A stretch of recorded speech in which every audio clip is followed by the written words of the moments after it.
હું કે ભાઈ શાંતિ? અત્યાર સુધી હતી. તું આવ્યો એટલે હવે નથી. સારું હાલો તો મારા હાટુ તો ચા મગાવો. મંગાવવાની શું હોય? એમાંથી પૈસા દઈને ચા લેતો આવ. તમને ખબર તો હે.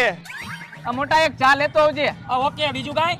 હાકી મગાવું. બાકી તો ખાવાની જ હોય અને હાઈરો એક એન્ડવાસ મગાવી લેજો. એડવાન્સ હે? હા ભાઈ એડવાન્સ જ પીવે બધી રીતે એડવાન્સ છે. ભાઈ તે ઓલું આંખનું ઓપરેશન કરાવ્યું તો એનું શું થયું? અરે ભાઈ મારી આંખું તો હાજી જ છે. પછી તારા પગમાં કઈ ખરીયો નાખ્યો તો એનું શું થયું? અરે ભાઈ પગ તો મારા હાજા જ છે. હું ડિસ્કો કરી શકું એમ. અને હાથમાં ફ્રેક્ચર થઈ ગયું તો એનું? અરે ભાઈ હાથને કાંઈ નથી થયું. હાથ તો મારા હાજા જ છે. કોકને ઠીકો મારીને પાડી દઉં. તો ક્યાં કડીસોમાં કામે ચડી જતા હોય તો ચા પાણીના પૈસા તો ગીચા મારીએ. હા વાત આની સાચી જ છે કે કામે ચડી જાય ને એટલે સાચે વાત ઓછા પડે અમારે. તમારા બેયનો ખૂબ ખૂબ આભાર આવી સલાહ દેવા માટે. હું જાઉં છું. એલા ઓલી ચા મગાવી હતી તમે બે પી લઈજો. ઓલી ફાકી મંગાવી હતી. તમે બે ખાઈ લઈજો. અને ઓલી એડવાન્સ મગાવી હતી